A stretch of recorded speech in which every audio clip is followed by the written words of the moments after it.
Hi guys, welcome to another episode of Redirection with Terri-Karelle. If in case you didn't know, I am your host, Terri-Karelle. It is such a pleasure to have you each and every week with me. Thank you so very much for the encouraging words. Thank you for liking the guests and for everyone always telling me that guest spoke to me. I absolutely appreciate it. Thank you for the feedback.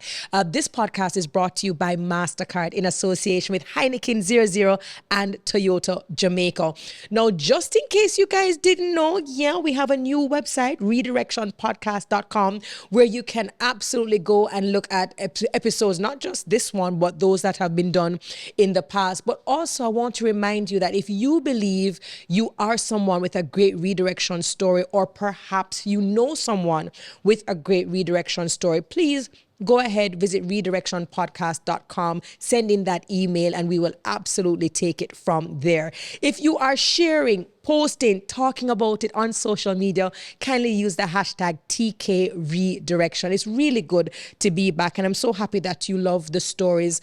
Don't forget to like, comment, share, keep the reviews going. And we really appreciate those of you who either choose to watch the podcast on my YouTube channel or those of you who are listening across your preferred podcast channels. To my partners, thank you. Every single season, I know that I am tasked to making it bigger and better, and I have the greatest partners who make it happen. MasterCard always reminding us to find those priceless moments even when life has its challenges. Heineken 00 always reminding us, no, you can. And of course, Toyota Jamaica. I'm a proud ambassador of Toyota Jamaica, changing Jamaica one hybrid at a time. To concepts, of course, I can't tell you every single time, or I don't stop telling you every single time about the quality of your production and your team. It is second to none. Spaces coming in, creating this beautiful environment for all my guests. You know, we couldn't do this without you. To Kibbieshe, you know that our guests always love what you drop in their swag bag, and I can't, I can't thank this partner enough. Excuse me. Go Shore Courier is my absolute favorite courier service. You order things last minute and you get them like in 5 days. Don't tell them I told you so.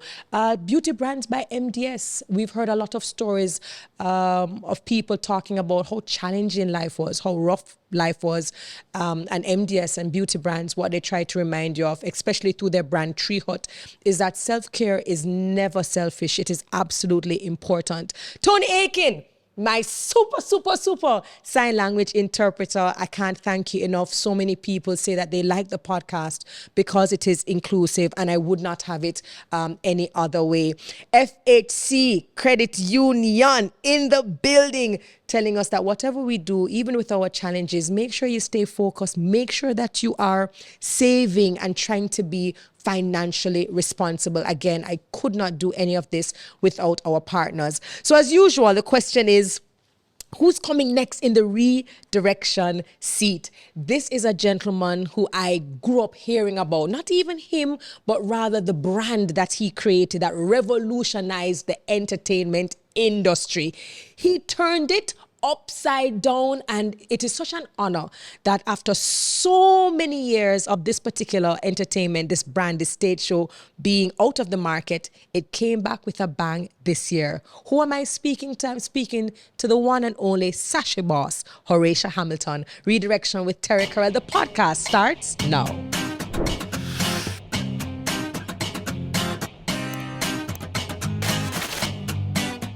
Mr. Sashi Experience himself, Horatio Hamilton, how are you? I'm good. You're good? Very good. Out of 10, how are you feeling? 10, at this moment, maybe 8, 9. 8, 9? All right. Hopefully by the end of the podcast, you'll feel like a 10. Thank you for being here. Are you blushing? I don't think that's a blush. That's an expression of a welcome. Yeah, man. I don't want to date myself. I don't really want to date us. But I have to say how excited I was to hear that Sashi came back. And for many people who are too young to understand, you were a part of, or the brand was a huge part of many of us growing up, whether we actually got the opportunity to attend Sashi or if we just used to hear about it. You absolutely revolutionized the entertainment industry. But before we get into that, I just want to know if the Horatio who sits before me, if this is how he saw his life. I would say yes. Yeah, because my life, I like challenges. And if I keep doing the same thing over and over and over, then I get bored. Like I started in entertainment just by trying to produce a song. Then I tried to write a song. Yeah. And then when I start producing songs, after a while, it become boring. So then I switched to promotion. Why music? Why was music so important to you? Why was it such a huge part of who you were? In life, I never even start saying I'm gonna do music. I wanted to be in the medical field. Really? Talk to me. It's funny, right? I'm gonna tell you something that I think this is the first time I'm saying. I majored in agriculture. You majored in agriculture. I majored in agriculture. My dream was to live on a farm. So okay, all right. So let's go back. Let's go all the way back to little because now I'm intrigued. Let's go back to little Horatio. You used to live in Hagley Park, yes? Yeah. And you said so. You just mentioned agriculture, and you talked about wanting to get into the medical field. Talk to me about which one came first. Which desire came first? And being in the medical field. Why? I like medicine. I like mixing stuff, chemistry. I like bio. I was curious about a lot of stuff. So that's why I always want to be in the medical field. But then my family is from Saigoville, so I always go spend time with my grandmother. Yes. And she's into farming. And I was like her favorite grandchild. So, Everybody always thinks they're their grandparents' I favorite. was the favorite. I get to with everything. So, look, so I'm always with her. So I just start loving agriculture. Beautiful. So it was the influence of grandma and farming that made you decide that you wanted to major in agriculture. Agriculture. Tell- I still would love to live on a farm. Really? Yeah. That's beautiful. So then tell me about the transition. So here it is, you go and you pursue agriculture. This is what you really think you're gonna do. But then music now, how did that drop in? Well, when I was about maybe 9, 10, my mom bought me a cassette player. You know those one cassette player? So I had one with 6 tapes. Absolutely. And I start taping my own music from the radio, go to the rum bar, taping my music. Then I try to arrange it my own ways, and the love for music just started. And then I met Papa San, Yes. and we became real cool. So now I start hanging out, going dance and all that. And the love just, Grew. yeah. No, first of all, you mentioned cassette. And I just want to let you know that long live cassette players and Walkmen. We remember when we used to push the pencil in the hole to try to rewind, and you'd have to ring out the tape and everything. The good old days. And you have to open it and fix it and tape it and all that. Absolutely. So music became a part of who you were, or at least your curiosity in the space that music was. That is really what drove you to try to produce music. Yeah. How big did you want to be in terms of a producer? It was never about me. I always want to do everything I do. I always try to say I'm going to improve others. Say when I start producing songs, I say I want to do number one songs. I never think about me personally. I just want number one song. Just like when I say I'm doing concerts, I want a different type of concert. Like everything is never really about me. It's like, Where you get that attitude? Where did you get that attitude of, if I'm going to do something, I want it to be excellent. I want it to be the point of reference. I want it to be the standard or the bar in whatever I'm doing. Where did that come from? I can't tell exactly, but I think I just like nice things. And from liking the nice things, then whatever I do, I try to make it become so nice and to be the nicest thing. Right. Then it got to be the best. Right. So I couldn't really tell you where I get it from. I think that's a great attitude, and I know as we get closer to who you've become and how you have loaned this spirit of excellence, we'll see, how it became the sachet experience and even beyond. But you said, for example, you'd produce and you're trying different things in the producing or the production of music, but then you kind of said, this is a little bit boring. So you tried your hand at songwriting. Yeah. You're laughing. How did that go? It went well. The fun part, I did good in it. For real, I did good in it. But back it was in the dance hall. I was on the writing dance hall songs back then in high school. And then, you remember that song, I Will Survive? Yeah, of course. Papa sang. Of course. I will survive. I will survive. Yeah. What? So in high school, that was my first song I ever produced, and it became #1. Oh, so you were dapper from long time, like from high school From high days. school. So you were doing this even before you majored in agriculture, While I was. or while you were doing it at the same time. Yeah, while I was. How were you able to manage fame? Like, okay, so I know that back in the days, nothing like we experience now, where there's social media and there are different platforms where youngsters can try their hand at production, at songwriting, at music, and them can bust. Back in the day, how did you manage even that little bit of fame? I didn't consider myself being famous. No. Never, at no time. Because, you know what? I just love to go to them back then. You remember all them school fetes? Yes. So I always want to be older childhood fete. What's the other one? Queens. Yes. And all the girls' school fete I wanted to go. So knowing these artists, I know girls from all these schools. So they were telling me, can you bring somebody? Can you bring such and such? So that was my reward. That was your reward. You really never business about anything as long as you get to go to the... Yeah, that was my reward. I see that you had your priorities all in the right place. So you're now on your road, right? You're doing the songwriting, you're doing the production. At what point do you say, you know what, I want to... Or maybe you didn't say that you wanted to change the industry, but what you did say is anything you say you want to do it at a very high level. So tell me how you navigated and how you transitioned to coming up with Sachet. Well, Sachet originally wasn't supposed to be an outdoor festival. I just wanted to do like an award. Like, you seen them award show? Yeah. I'm like, I want to do something just like MTV Awards, just like Billboard's Award or BET Awards, with all Americans in Jamaica.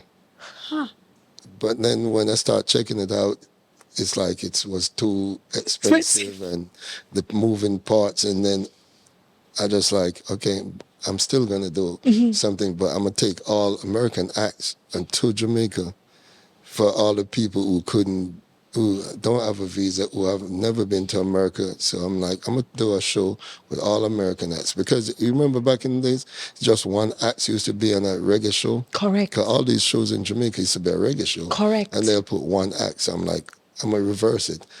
All American acts, no Jamaican acts. Until I came to Jamaica and tried to do that in 1999. Then I found out that there's a law that says you can't have more international acts than local acts. I didn't even know that at the time. Most people don't know because nobody else have ever tried. When you decided, and I'm asking you this as an original, right? There's a lot of pressure and even responsibility, I think, on originals, people who decide to do something for the very first time. They're the ones who have to figure out the trial and the error and the challenges. They have to figure these things out. And then, of course, people who come after use the originals as a blueprint. As you are thinking about putting on this show and giving this experience that had never been done before, at any point in time, did people tell you, or did you even tell yourself, boy, you're putting your hat higher than you can reach? Yeah. all the time. My first show, people were saying I was scamming them because it was like, people try to bring one act and sometimes don't show. Why you think you could come with 5? You know, so it was like, okay, I must prove. It's come down to wearing adults to have these acts calling in the radio like 2 or 3 weeks before, because nobody didn't believe. My first show had maybe like 5,000 people paid. Nobody believed. In 1999, nobody believed it was real. Because remember, I think the year before at Paul's, they were supposed to have Nas, and it didn't show up. So then a couple months later, this unknown saying, I'm doing a show. 99, Wycliffe was the number 1 album in the world, Carnival. So I said Wycliffe was my headliner. I had Lil' Kim. I think I have the group Next. I have some other people. But now nobody would believe that, because the first time somebody is saying, I'm going to do that. So Horatio, walk me through, I don't know, even emotionally, doing something that has never been done before. Having people saying, well, this is going to be a scam because if we don't even get 1 artist on the other show, we forget 5. So much international artists. But this is an expensive venture. But you're an unknown. So who is this person? How did you navigate the business aspect? Because now we're talking about managers, handlers, riders. You have to be negotiating. And then you're also building this brand and this reputation in the country. Walk me through how you processed all of that. Well, you know, it was some of it was ignorance, because my first one, I was more known in the industry in the U.S. than in Jamaica, and I did everything in the U.S. I still have the same attorney, Daryl Thompson, the same entertainment attorney. So he does everything for me. I even print my posters, my flyers in the U.S., my T-shirts. Everything was done in the U.S. and sent to Jamaica. And then I don't know if you must remember Louise. So Louise was my point person in Jamaica. So I was working through Louise with my crew from the U.S. So it was a little, sometimes complicated. Yes. But like now, like a lot of things after the first one, I realized I could get it done in Jamaica. Correct. Tell me about that first show when you decide that this is what you're going to do. People show up and you realize, all right, this is it. Talk to me about how you experienced that very first show in Jamaica. My experience was, I need to show people, like even with sponsorship. Sponsors used to come, for the first one, I didn't really get sponsors, just like this first one back, because this one technically is a first It's show. a rebirth, yes. So anything after 10 years is starting over. So the first one, sponsors wanted to dictate. Sponsors was just like now, like what I was saying, they want to say, okay, it's not real.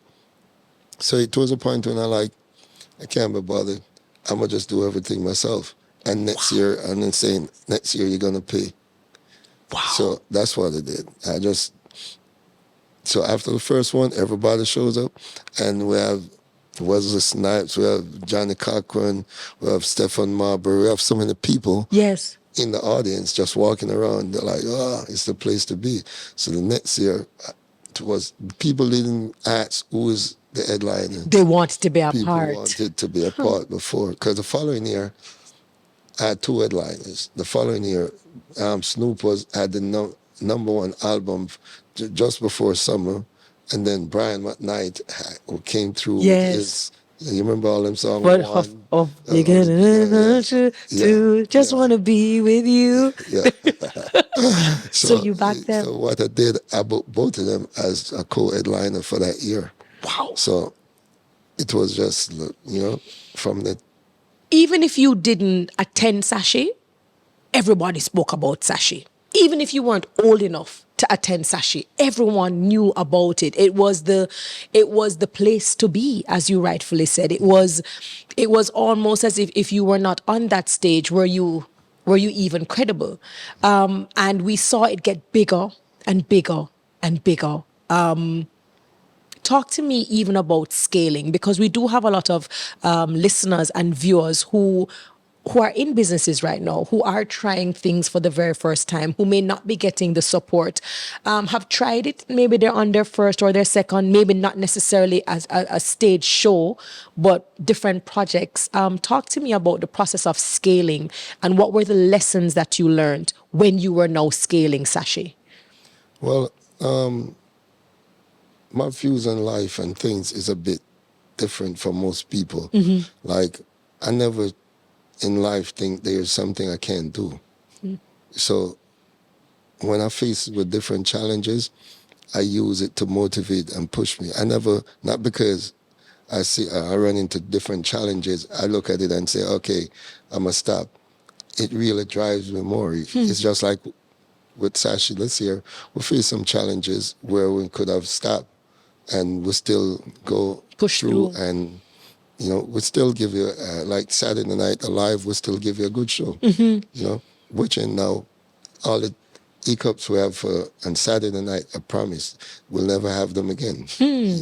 So I think whatever in life, as long as you don't stop, you can't fail. You just use it as a lesson. Because you can't learn anything if everything is going right. Correct. So we just use all the things that don't go right and don't say, okay, I feel it's wrong. It's a lesson.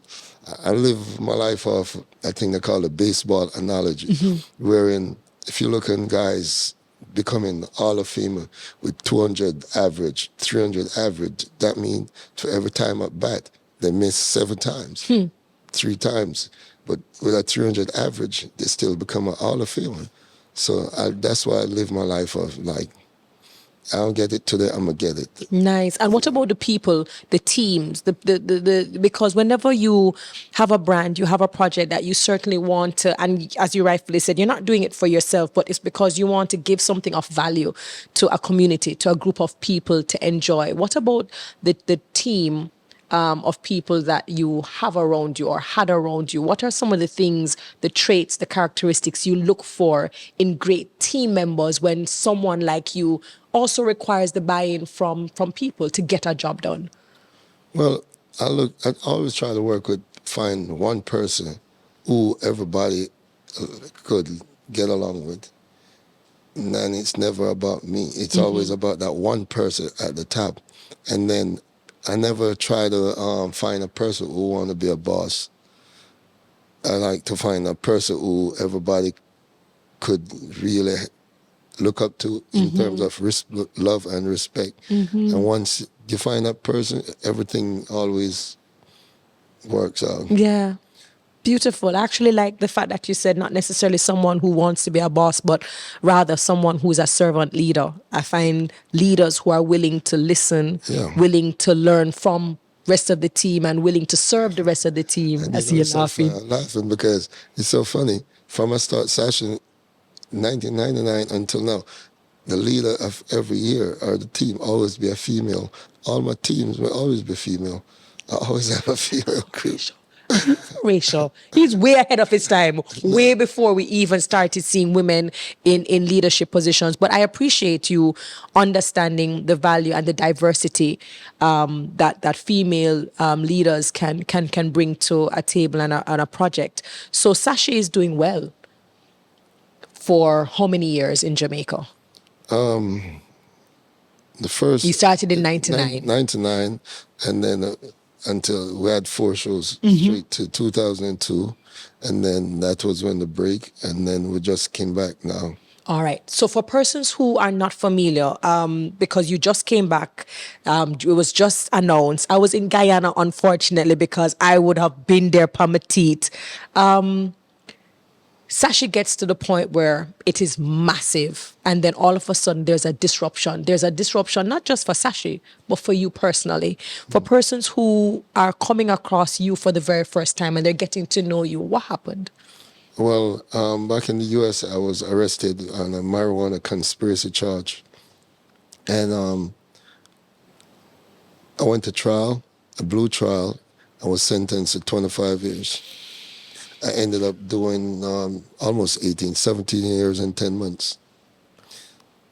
Explain to me what that's like when you hear that you could lose 25 years of not just your freedom, but your life, things that you could accomplish, could have done, the person you could have become within those 25 years. Well, at first, it's a shock to you, just anybody. You know what I'm saying?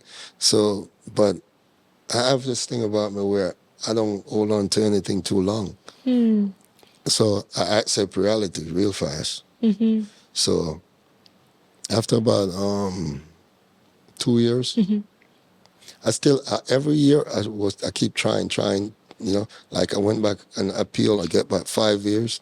I could have gone to a new trial, but it was the same judge, same prosecutor. So I you're didn't just want- like, yeah, no. yeah. So I took the 5 years off, and then I keep trying until it came down to the last where I got the final years off, the final last year off. But after the first 2 to 3 years, I accept what it is, and just try to figure out how to survive inside there without getting sick, without you know, just becoming another statistic of being known as a prisoner. So I try to stay abreast of current affairs more and more and more. You know, so I know I love music. Yes. So all my time, I was getting Billboard magazine and Forbes. Two magazines I got right through my time was Billboard magazine and Forbes, because I have to know about all the What's money, going on? and the business, and yeah. While you are there, did you have new thoughts of what you're going to do when you come out? Is it still going to be entertainment? Am I going to try something new? What did that period of isolation in terms of you being confined do for you in terms of future? No, knew I was always going to stay in entertainment, but I studied on a wider range. Like I learned every aspect of the business. Really? I learned. That's why right now I started a company, CTA, Yes. like Caribbean Talent Agency, right? I don't think the Caribbean have an agency like William Morris. You know about William Of course. Morris, Of RCA. course. When you look at William Morris or CA, if you sign to William Morris, you right now, you wouldn't have to be going through nothing like this. They have all the corporations that they've representing. They have everything they represent. So someone like you now, depends on how big they'll decide to let you go. Yes. Everything is under one umbrella right there. We don't have that here. You know, nowhere you have people say they have agency in the Caribbean, in Jamaica. You don't have it. So that's why I was thinking about it. But I was thinking about entertainment. I study, what's the name?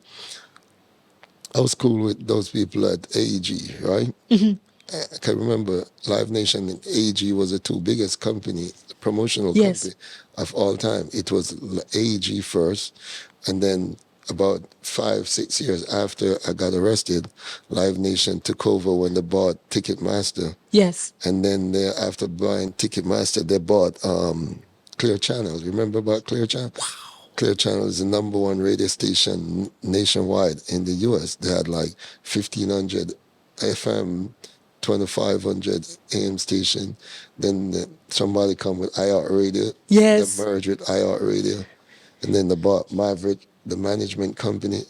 So you're watching all of this movement. All this movement and seeing, then now after that, they start signing people like a record label sign.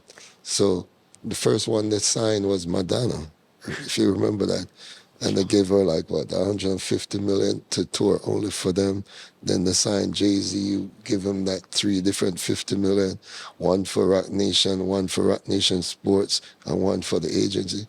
So I was watching all that and just learning more and more and more about the business because it was changing So talk to me. So I think what I love about you is and it's just the simplicity of it all is looking at the gaps, realizing where there are gaps that need to be filled, areas that people can benefit from as long as there is some sort of formalized structure, right? Some platform that can do that.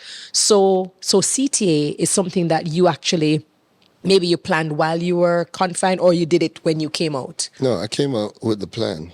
I came out with a plan, but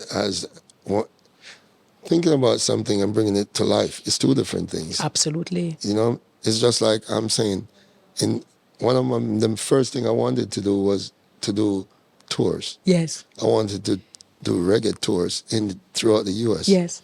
Now all the major venues is either owned by Live Nation or AG, so you can't get into certain market. You can't get into certain arena or certain venues.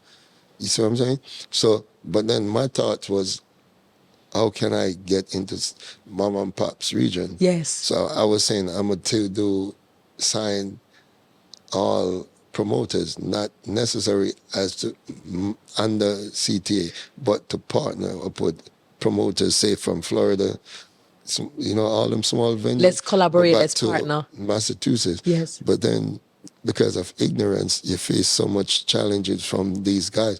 Because if a concept is not proven, a lot of people don't want to be a part of it.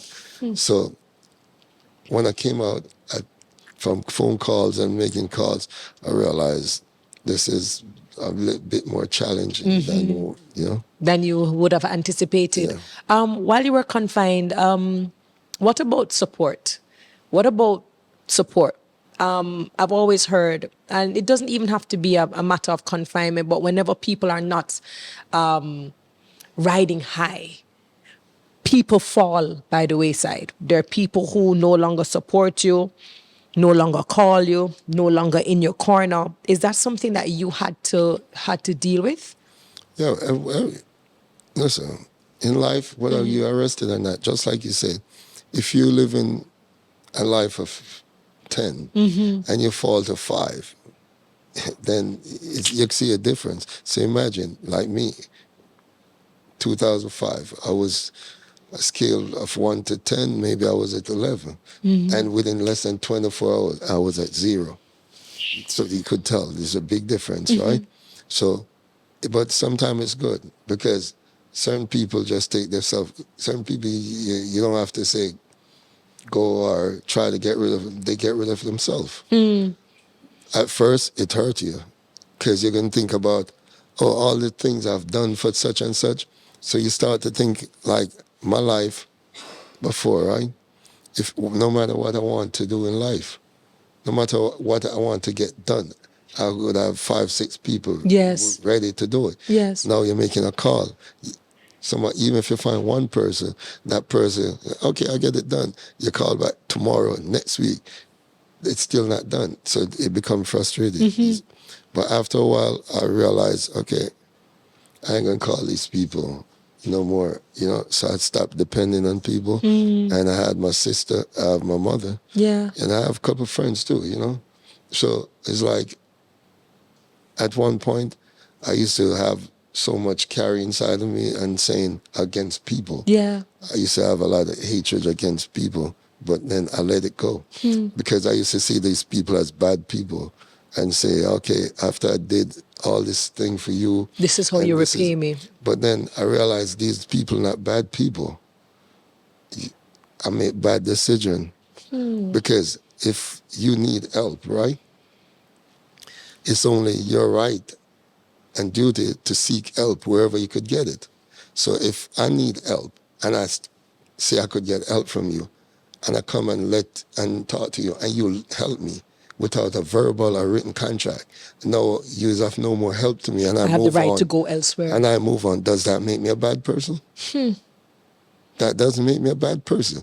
Now, it was me who made bad decision by letting this person into your life, helping them without making a verbal or written arrangement. Got you. See what I'm saying? That's actually a very profound perspective. One, you saying that even when you lose people, it's not necessarily a bad thing because they basically filter out themselves for you. But also the fact that making decisions or making bad decisions and doesn't necessarily make people bad people. So I guess my question to you is, coming out, you said you did 18, you come out. How do you deal with building back name, brand, reputation when there might be people who are still holding on to who you were or what happened to you 18 years ago? What? Yeah, I face that, but I can't control what a person think. So whatever a person think, they think. Just like what I just said. Now, the difference is when I let people into my life now. Sometimes I try to figure out why what they want. But sometimes I don't bother waste time. I try to figure it out because sometimes you'll never figure out what the person wants. But you could figure out how you could use that person for what, because they already know how they're going to use you. Yeah. So you could say, what this person bring to my life? How can this be mutually beneficial? Right. Why Sashi? Why Sashi again? Why under the same brand? Why not a new brand? Did you ever go through those thoughts of, do I do a different brand? Do I come with a different experience? How did you reconcile even that decision? I don't think the brand was tainted. Okay. I don't think even my name was tainted because look, I got arrested for marijuana conspiracy. I wasn't arrested with a seed of marijuana. The conspiracy, that's a very tricky Different. law. Now, I came out, right? I'm in Manhattan. You know those food trucks? Yes. I'm seeing foods, the same setup, selling weed in Times Square. Everywhere you go, there's weed. The same people who used to chastise you about weed, they're selling weed. And just making like profit. in Jamaica now. Look who's selling the weed. Not the dreads who used to get beat and arrested.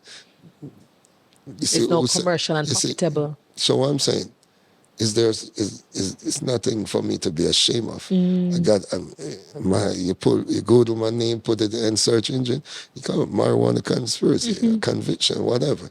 Is that if I'm supposed to be ashamed of that, then what happened to the guys who are selling now? You know what I'm Correct. saying? So I don't see why. It would be hypocritical as I well. don't see why I should have tried to run away from it and say, okay, I don't want my name to be with Sashi because they're going to bring back such and such. Correct. Or that it could potentially compromise it. Yeah, it do for some people, but I look at those people as being ignorant, honestly. So those people, maybe they're not supposed to be a part of me or my brand. Maybe. So you decide that you are going to give us the rebirth. That for many of us, it was a rebirth. For those of us, for some other persons, it would have been the first time maybe experiencing it. Did you find that it was very different this time around? So much time has passed, even though you kept up to date with what's going on, the music industry, the markets have changed. Things have changed and continue to change. Did it meet your expectations in terms of the market and its readiness to receive Sashi again? When coming out, all right, I was on 2 years probation. I came to Jamaica last year. This November 4th, I make 3 years since I moved. I came to Jamaica last year, August, for the first time for 6 days when they had that Chris Brown show. Yes. And then I watch everything, and I'm like, very interesting. So, and then that's when I decided, and I always know I was going to do Sashi, but November I came back, and like, I'm going to make the announcement. Yes. Then I was supposed to be here for 3 weeks. I ended up spending 4 months, because I leave the last day in February. Yes. And I went to all the parties and everything and I was impressed by a lot of things. And I was proud of all these promoters, how they step up the game. Yes. You know? So it helped me to say, okay, you know, the accept, back in the days, in my time, Yeah. there's only certain rappers you could bring to Jamaica. Now, all these young people, they know all There's the an rappers. appetite. Yeah, they know every rapper. Even those that not even playing on the radio, they know, you know? So I'm looking at it and saying, okay, a hip-hop R&B show will be well more supported than back in the days when I was doing it. Yes. So I didn't have any reservation. Beautiful. So what can we expect from Horatio and Sashi and even anything else that you feel compelled to do? We got to perfect the brand. You got to perfect CTA. The Sashi that just passed had a little hiccups, which we'll already learn from, and we're going to get it right, you know. So as we get CTA together, because remember, between November and now, we try to put a team together. Yes. And to put the perfect team together is not, It's you know rough. how it is. It's rough. So that's just a couple of months to put the team together. So even people who put in the team, maybe sooner or later they're going to go, but we're getting it together. And I'm proud of my team. I love my team, and it will work, you know? I think one of my biggest takeaways just listening to you speak, and I hope it will be a great takeaway for my listeners and my viewers, is the fact that you don't hold on to anything.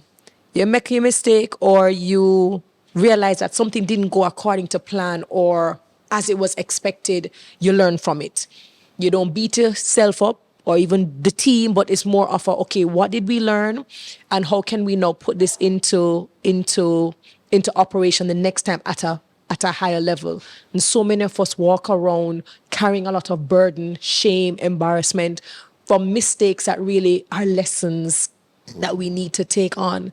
Of all the things that you have done, all the experiences you've had, international experience, regional experience, local experience, if you could think of a priceless moment, one of those moments that if you close your eye and you think about it, it will make you smile or make you feel really good about yourself, what would that be? And why? Look at him smiling. What would that Yeah, be? that's a lot. That's a lot. It's a lot. If you could pick, to replay. if you pick one priceless moment in your lifetime so far, in your arsenal of experiences, what would it be? Good question. I see you thinking, man. I don't think I could pick no one thing. I could pick one thing from different occasions, different, like say for instance, Sashi. A moment I'll never forget. Yes. Shabba coming back to Jamaica. He haven't been here, when I brought him back to Jamaica, he haven't been here for, I think, 9 or 10 years. I remember when he went on stage. And this is the first and only time I ever been on a stage at any event. Because I don't like being up front. Right. So when they called his name, I knew they was about to call him. So I went on the side of the stage, and when he came on the stage, and he started jumping, and the entire crowd just, without he saying anything. And for a minute, I looked to my right where they have the tent with all the trailer with all the money. Not even security was standing there. So I was like, wow, this is a very scary moment.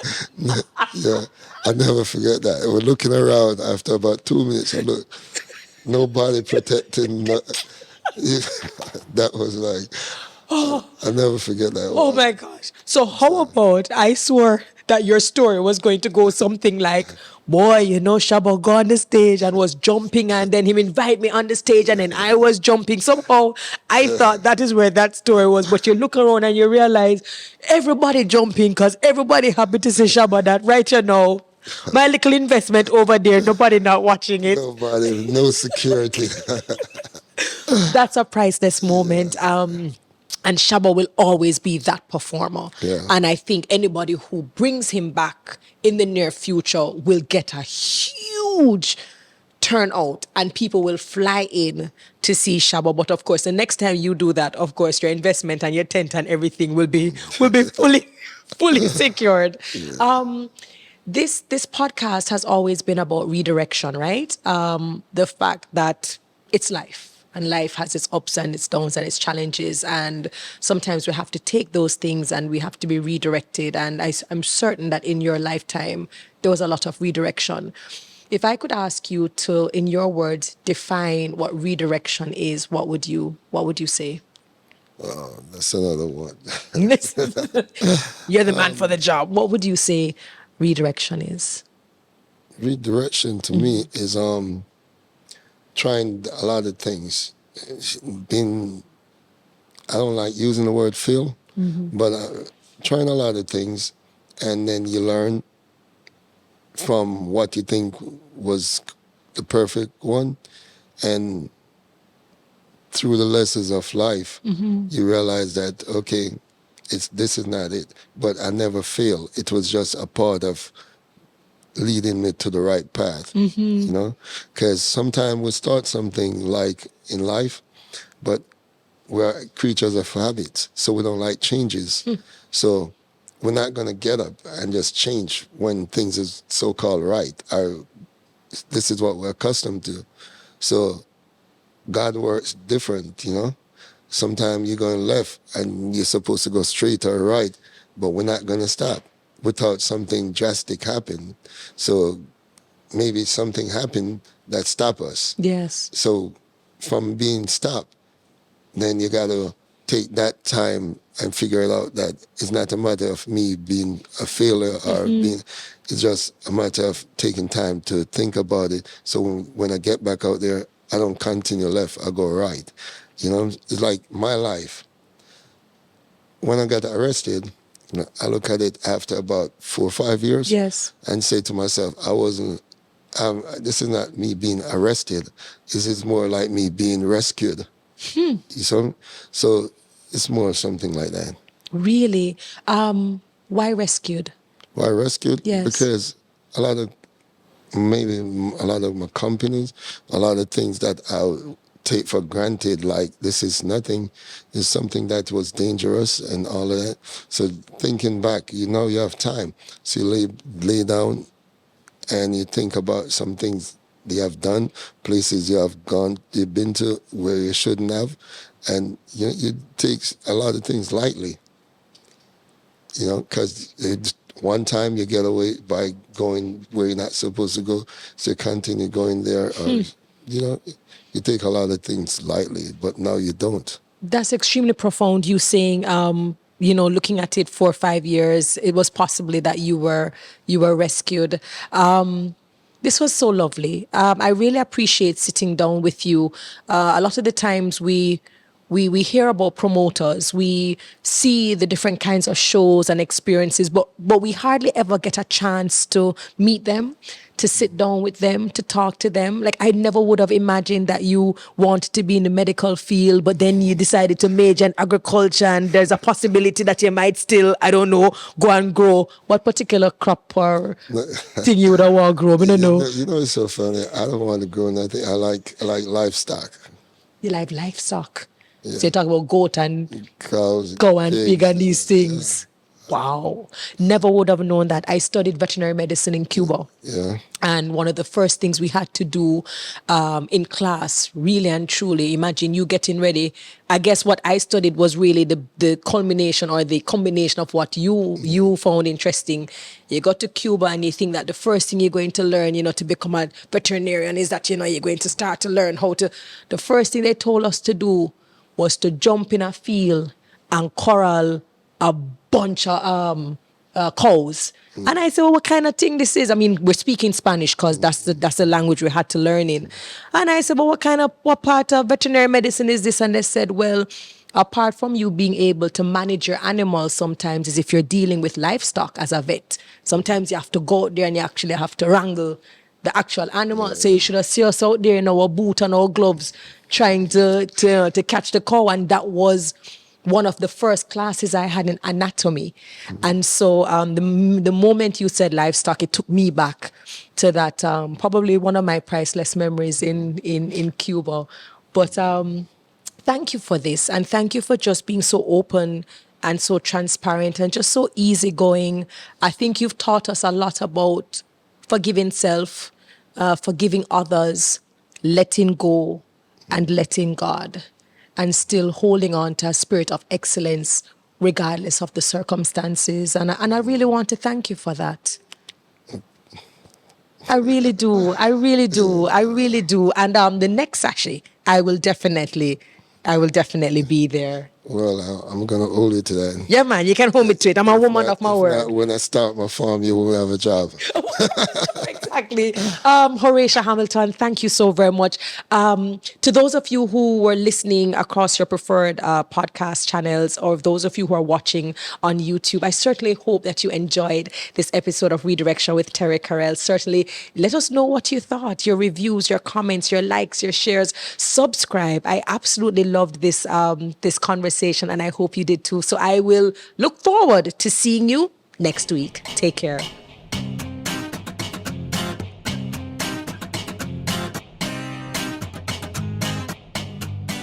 Thank you to our partners, MasterCard, Heineken 00, Toyota Jamaica, Commercial Concepts, Spaces Jamaica, FHC Credit Union, Beauty Brands by MDS, Go Shore Couriers, and Brescia.